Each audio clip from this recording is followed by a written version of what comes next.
Hey guys, welcome to another video here at Warhammer Online Return of Reckoning, the private server. Today I want to talk about a little bit gearing up in 2022. With the recent changes they did on the currency by removing all the different ones we had in the past and just creating a single one, things have changed a little bit on how you should gear up to be a little bit more efficient and avoid frustration. Now, as you can see, there is a lot of different sets, starting from level 1 all the way to level 40 plus. You have a lot of different sets. You have PvP sets, you have scenario PvP sets, you have PQ sets, you have dungeon/instances sets, and that doesn't even include on the list you see over here the jewel sets, the PvP, the PvE jewel sets, the weapons, and a lot of other things. So for a new player, it can be a little bit overwhelming to what to do, how to make this efficient so they don't spend a lot of time on grinding. Now, you could possibly, if you're a collector, get all these sets plus a lot more that are not on this list. However, on this video, I'm going to try and talk about the main ones, the important, if you like, sets that you're going to need as you level up, and how you're going to save crests in order to get them a little bit faster and avoid buying things you don't need. One thing you have to keep in mind is that in this game, you need most of the times to match and mix several sets. 2 pieces from one, 5 from the other, 3 from the other one, 4, whatever the combination might be. So you possibly will need a few sets. However, some of the sets you will outgrow them very quickly and very fast and you won't need them again. So since grinding on PvP can be tedious because one set will cost 2,000 crests, 4,000 crests, all the way up to 10,000 crests to get a single set, what you want to do is you want to do the thing you hate the most in this game, and that is, for most people, PvE. The suggestion is that you go and do some dungeons, some instances, use those sets to get the unlocks required for the higher level sets and save all your PvP crests in order to get the endgame set a lot quicker, a lot faster. Now, let's go have a look where are those main dungeons and main sets you guys gonna need in order to get your unlocks and save the crests. So, starting at level 16, actually 15, but 16 would be better recommended. For order will be the Aldorf Sewers, and for destruction there's a Selûne dungeon. That is one run.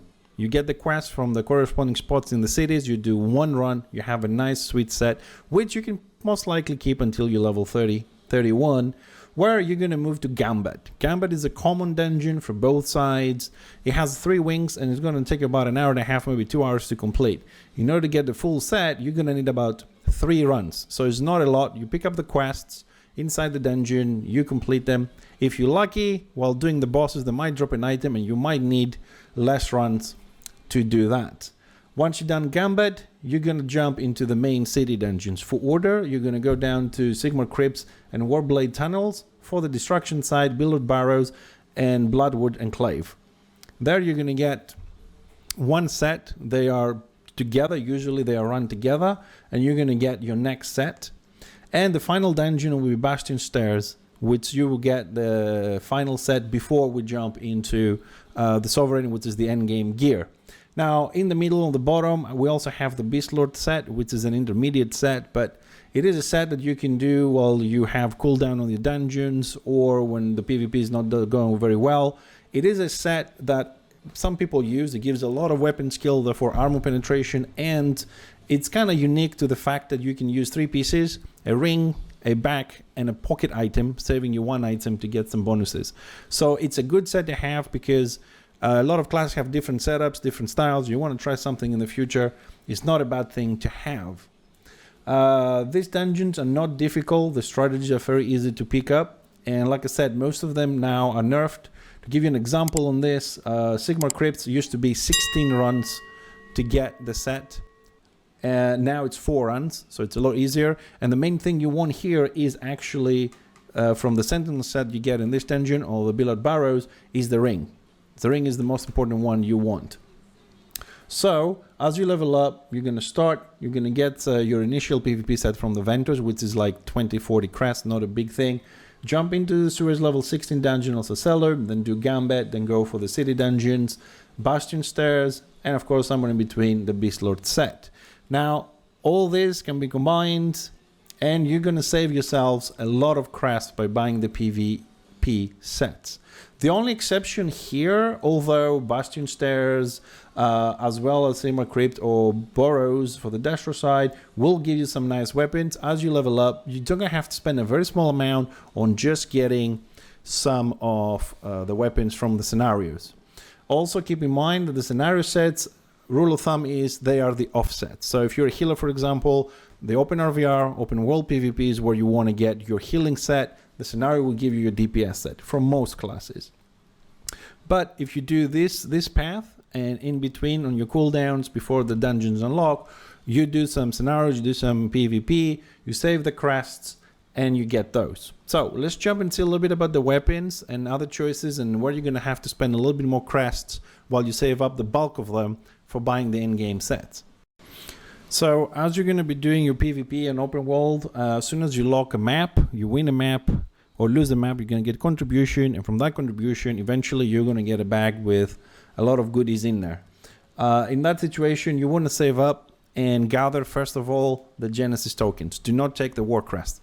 You're going to need the Genesis tokens to get the full Genesis jewel set along with the back. It's 5-piece. So when you're done with this, you're going to need another few more to buy the Subjugator weapons, which is really good, and you're going to need them to exchange them later on for the fort weapons. Now the fort weapons are best in slot for some classes, and from the dungeon quest, as you can see on the far right, you're also going to get the Sentinel weapons, which are for the city dungeons, and the Bloodlord weapons, which are for Bastion Stairs with the top end dungeons. For some classes, the Bloodlord are best in slot, and while leveling, the Sentinel weapons can give you a lot of choices. You can get 4 weapons, 2 from one dungeon and 2 from the other, and then you can exchange them in between them if you need them. But as you level up, this is the point we said a bit earlier, you're going to have to spend a little bit of your war crest to just pick up some scenario weapons so you don't feel underpowered while you're leveling up. So you do dungeons, you get the sets, you get the unlocks for the higher level sets, you take from the PvP bag the Genesis tokens until you have the full set and the 2 Subjugator weapons. Then you're never going to need this again, and then you open the bags, you get a lot of war crest which you want to save up for the end game. Spend a little bit for the scenario weapons and check if the Sentinel and Bloodlord weapons fit your build as you go up. With this method, you're going to save a lot of crests, and when you get to the end game in level 40, 75, you're going to have the ability to just straight up buy a whole set instead of waiting and grinding. This is the best way of doing it. But if you're a person that loves PvP, you play, I don't know, 10, 12 hours a day, you get a lot of kills, you have your own warband, whatnot, you can skip all that and just do pure PvP. The hours will just cover up for that. But for the average person, this is the best strategy of doing it. I know finding groups in this game is not very easy. You have to type looking for group, looking for this, looking for that. But trust me, it's worth the effort to save the crests this way. So now I'm going to show you some of the unlocks, what they correspond the dungeon to the PvP. So when you check the vendors, you know what you're looking for, what corresponds to what. So here on the left, we have the main sets from the PvE quest, and on the right, we have the main sets from the PvP quest. Each set on the left corresponds to the set on the right and the other way around. So when you acquire the Ruin set, which is from public quests, very easy, you can grind most of those quests solo. You get the unlock for the Annihilator set. Then if you do Gambit, you get the Red Eye set, which gives you the unlock from the Conquer set. Saying the unlock, it means you can wear it without having to buy it to unlock the Vanquisher set later. So if you do Gambit and get the whole Red Eye set, you automatically unlock the higher level Vanquisher PvP set. Then Sentinel is equivalent to Vanquisher, so you unlock the Invader, and the Bloodlord from Bastion Stairs is equivalent to Invader, so you unlock the Sovereign sets. The reason why we do this is because every time you get one of the sets on the left, you unlock the corresponding PvP, so you don't have to buy and use your crests. So what we do is we get those on the left, we get the unlocks for the PvP sets without spending the crests, and when we have finally the Bloodlord at the end, we can start spending our crests on the top end game gear, the Sovereign and the Warlord sets. This is the best way we found so far to do it, so you don't spend a lot of crests.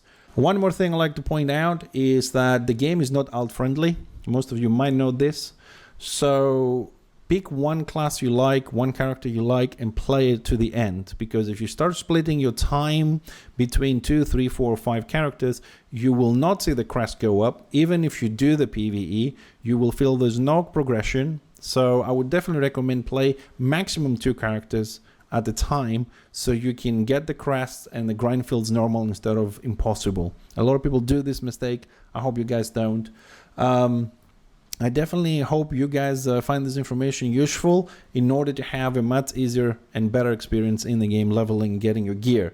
Please keep in mind there are a lot of intermediate sets, as I mentioned. There's a huge list. You can find them all in the Return of Reckoning wiki, but you're going to outgrow them very quickly. So I picked the main ones which you possibly can use in the future to combine them and create your own builds with specific characteristics. One more thing I would like you guys to keep in mind is that when you're in game and you don't know which set you want to get the unlock for the next one, all you got to do is use the Tome of Knowledge.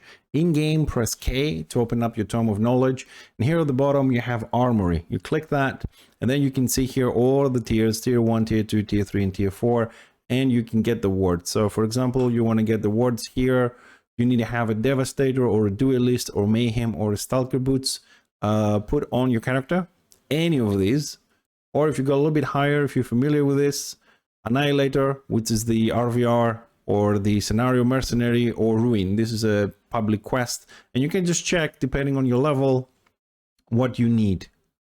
And you can find all the information here. This is a book that has everything. You have your quest, you have your war stories here, you have your achievements, rewards, lore, for those that are interested in those. Noteworthy persons around, bestiary, how many things you've killed. Is a very useful book. And of course you also have the unlocks here on the Armory and the live events. Depending on the week, you can check your progress and everything. Don't dismiss this book. It's very useful to have, and this is your last resort to get the information on this topic we're talking about on this video. Thank you very much for watching, guys. Don't forget to follow, subscribe, leave some comments, let me know what you guys think, and I'll see you on the next video.